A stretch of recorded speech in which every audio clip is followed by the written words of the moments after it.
సంతోషంగా ఉంది. సమాజంలో సగభాగమైనటువంటి బీసీలందరూ కూడా ఈ రోజున ఆంధ్రప్రదేశ్ రాష్ట్ర బీసీల సంఘ నేతలందరూ కూడా కూటమి అభ్యర్థిగా గుంటూరు కృష్ణా పట్టభద్రుల ఎమ్మెల్సీగా పోటీ చేస్తున్నటువంటి సందర్భంలో నాకు మద్దతుగా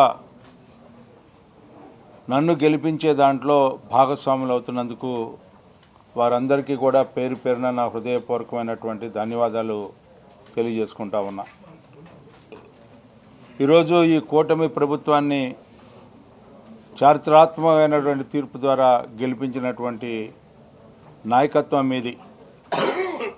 ఈనాడు ఈ కూటమి ప్రభుత్వం యొక్క ఆలోచన కూడా సమాజంలో సగభాగమైనటువంటి బీసీల యొక్క అభ్యున్నతి కోసం, వారి యొక్క జీవన శైలిలో మార్పు తీసుకురావాలి, వారు కూడా ఈ జనజీవన స్రవంతిలో నిజమైన పౌరులుగా తీర్చిదిద్దబడాలి, అన్ని రంగాల్లో కూడా వారు ముందుండాలి, జనాభా ప్రాతిపదికన వారు సామాజికంగా, ఆర్థికంగా, రాజకీయంగా ముందుకు తీసుకెళ్లటమే ఈ కూటమి ప్రభుత్వం యొక్క ప్రధాన ధ్యేయం అని చెప్పి సందర్భంగా మీకు మనం చేస్తా ఉన్నాం.